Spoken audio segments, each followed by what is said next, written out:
Je fais le tri entre carton, plastique et les boîtes de conserve et le verre. Je prends les transports en commun tous les jours pour éviter de prendre la voiture, pour éviter les émissions de gaz à effet de serre. Pour le climat, à la maison par exemple, on peut éteindre la lumière si on n'est pas dans la pièce. Ne pas laisser le chauffage allumé alors que la fenêtre est ouverte. Ce sont des gestes du quotidien qui sont faciles à adopter pour tout le monde.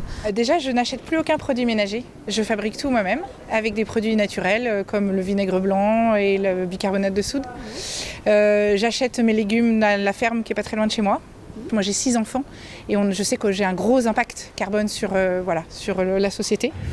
On voit bien que la question climatique et les enjeux pour la planète sont aujourd'hui bien intégrés par l'ensemble des citoyens. Mais quand on demande aux gens, aujourd'hui, à titre individuel, qu'est-ce que vous pouvez faire, on voit bien que les solutions ne sont pas connues des personnes.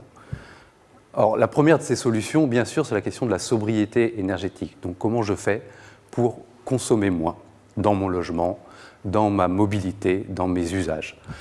Mais au-delà de ça, il y a tout un tas de solutions qui existent dans la production et la consommation d'énergie. Ce que m'inspire ce micro-trottoir, c'est que l'approche environnementale par nos citoyens est centrée autour des déchets et des emballages.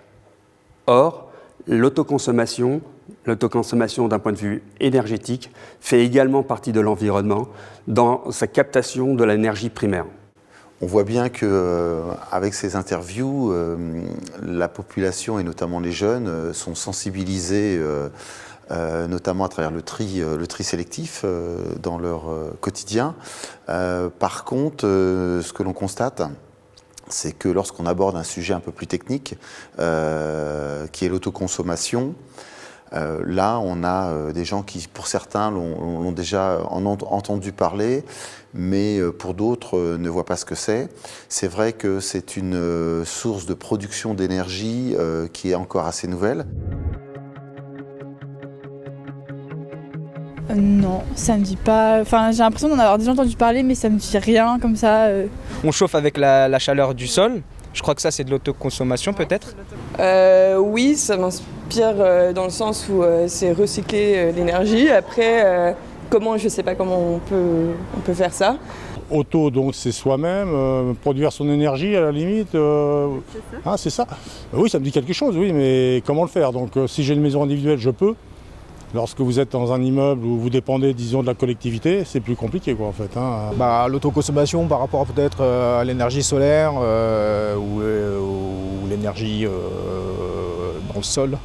L'autoconsommation d'énergie, pour moi, c'est créer sa propre énergie et la consommer, si j'ai bien compris. Comme les panneaux peut-être, les panneaux solaires, ce genre d'énergie non fossiles qu'on peut réutiliser tout en respectant l'environnement. Alors, il y a des solutions qui existent et qui arrivent à maturité aujourd'hui, comme celle de la géothermie, comme celle de la cogénération à partir de gaz qui peut être produit à partir d'énergies renouvelables. Et puis aujourd'hui, on voit émerger, et notamment grâce à ce que permet le numérique aujourd'hui, l'intelligence numérique pour la répartition, la question de l'autoconsommation électrique à partir de panneaux photovoltaïques. L'autoconsommation, et notamment l'autoconsommation collective, c'est un mode de fonctionnement en circuit court, c'est-à-dire que l'on produit l'énergie qu'on va consommer localement.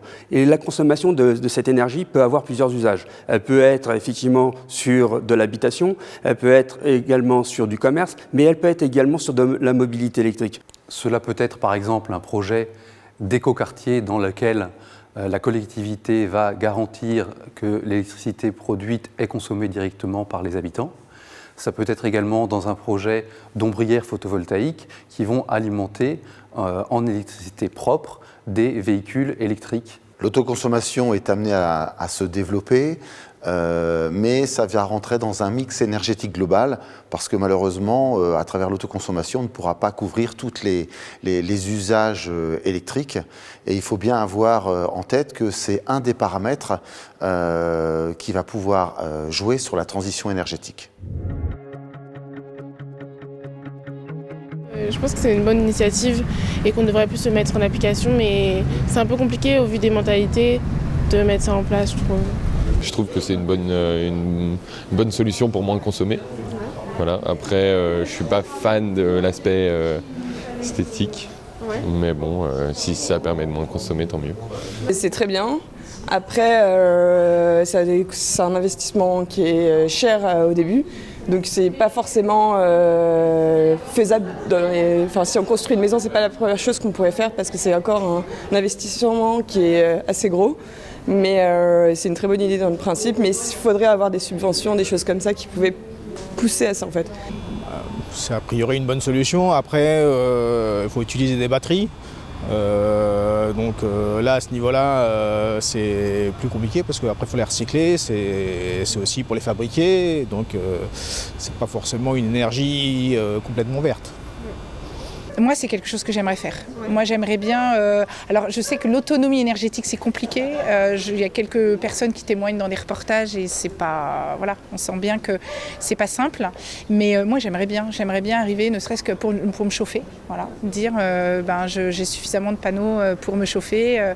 Oui, ça, c'est quelque chose ce serait une prochaine étape.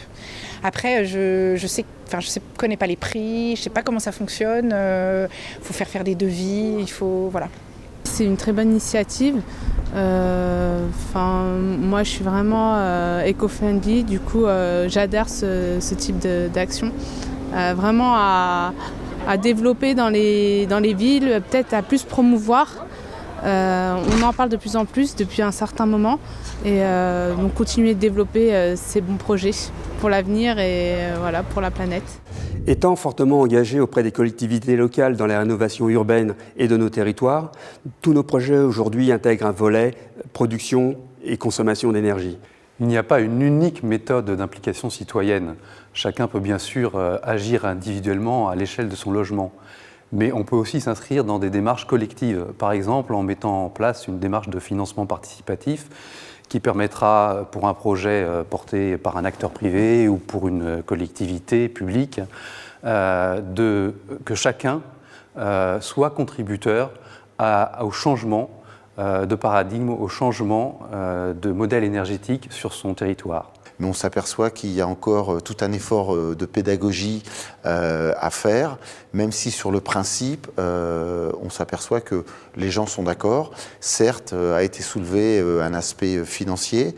En effet, quand on veut installer des panneaux photovoltaïques sur le toit de son habitation, ça génère un certain investissement, mais cet investissement sur la durée peut être amorti. L'investissement initial ne doit pas être un frein. C'est pour cela que nous travaillons aujourd'hui sur des modèles dans lesquels Engie va par exemple prendre en charge l'investissement initial et la collectivité ne va rien débourser, mais c'est juste l'usager au final qui va payer l'énergie produite à un prix qui finalement n'est pas forcément très différent de l'énergie de réseau. En somme et en conclusion, pour moi, ce que nous devons aujourd'hui, c'est de vraiment réfléchir local, réfléchir production, mais également consommation et énergie, de manière à maîtriser cette énergie qui nous est de plus en plus rare et que nous puissions en faire un bon usage.